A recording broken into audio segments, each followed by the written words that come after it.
With me today is Professor Albert Coe, who serves as chair of our Department of Epidemiology of Microbial Diseases.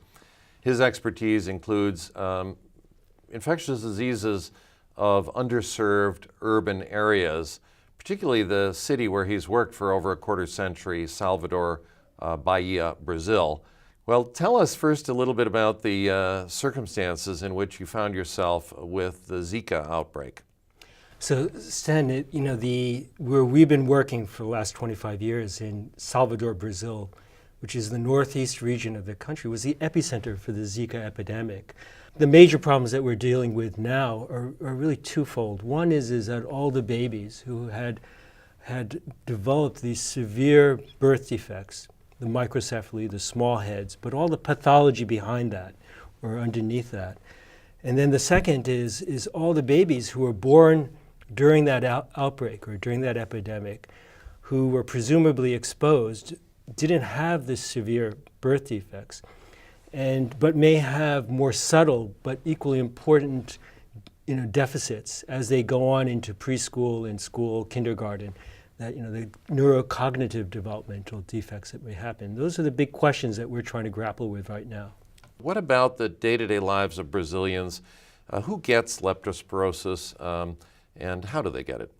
Leptospirosis is an old problem. It's an old problem that has been intimately intertwined with poverty, whether it's rural poverty, such as subsistence farmers, or whether it's urban slum dwellers. As you know, the major transformations of our society in the last 20, 30 years has been rapid urbanization, the growth of cities, the expansion of urban slum communities. The most successful species in these environments ecologically are not the humans, but actually rats, the domestic rats, the Norway or sewage rats or the black rat. And these are reservoirs for transmission of this bacterial disease, a life-threatening bacterial disease, which causes up to 40% case fatality in people who've been infected, severe pulmonary bleeding, sepsis. What about dengue and Zika? What are their links to poverty, if any, since the mosquitoes are far more democratic and will bite anyone who's available? So obviously the major impact of this epidemic, whether it's due to Zika virus or dengue or leptospirosis, is always going to be greater among the poorer, marginalized populations. There are diseases that we expect that are largely unknown that could emerge, and I read about the gobbling up of the vast Amazon rainforest with settlers, folks who clear the land and who bring humans closer and closer to the rainforest. Do you think that will be a source of new viruses or new diseases that come into man from the animal world? So yes, Stan, I think it's an important point.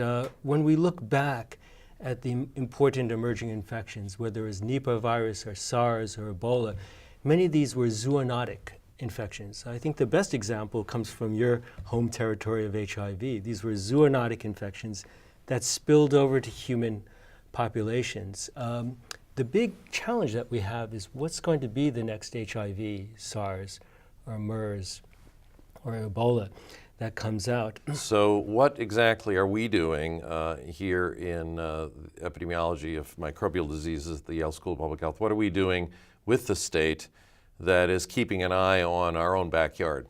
What we're able to do with this, and because we have this unique collaboration between public health practitioners and academicians, is that we can bring in new methodologies. And one good example is the modelers, the mathematical modelers that we were able to do to help the state make more robust predictions on disease burden, outbreaks, interventions.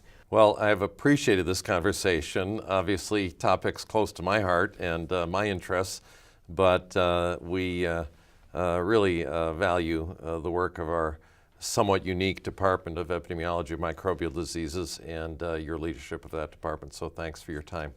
Well, it's been a privilege, and thank you very much for the opportunity, Stan, to talk to you.